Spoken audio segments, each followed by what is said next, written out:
Hi friends, welcome back to Kalakkal Bakkiya YouTube channel. என்னோடய சேனலை first time பார்க்குறவங்க சப்ஸ்கிரைப் பண்ணி பாருங்கள்.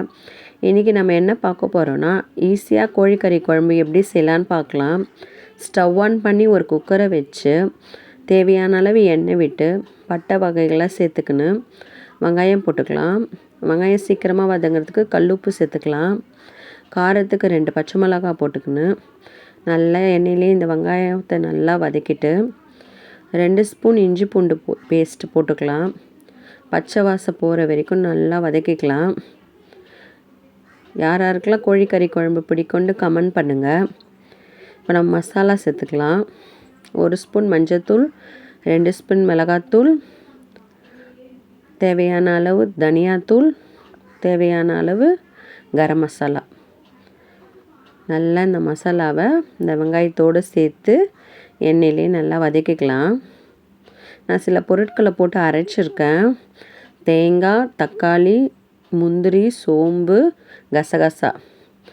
அந்த அரைச்ச பேஸ்ட்டை இந்த வெங்காயத்தோடு சேர்த்துக்கலாம்.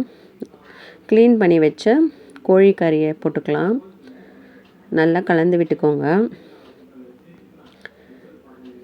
குழம்புக்கு தேவையான உப்பு சேர்த்துக்கலாம். உப்பு தேவையான அளவு தண்ணி விட்டுக்கலாம். இந்த குழம்பு நான் இன்றைக்கி இட்லிக்காக செஞ்சுருக்கேன். கொத்தமல்லி புதினா போட்டுக்கலாம். நல்லா குழம்பு வாசனையாக இருக்கும். நல்லா மிக்ஸ் பண்ணிவிட்டு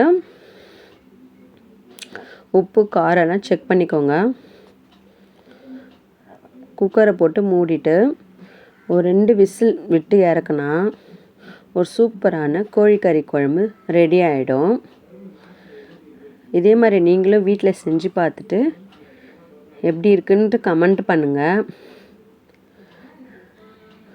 எண்ணெய்லாம் பிரிஞ்சு எவ்வளோ சூப்பராக இருக்குது பாருங்கள். டேஸ்ட்டு சூப்பராக இருக்கும். இந்த வீடியோ பிடிச்சிருந்தா லைக் பண்ணி ஷேர் பண்ணி கமெண்ட் பண்ணுங்கள். Thank you friends.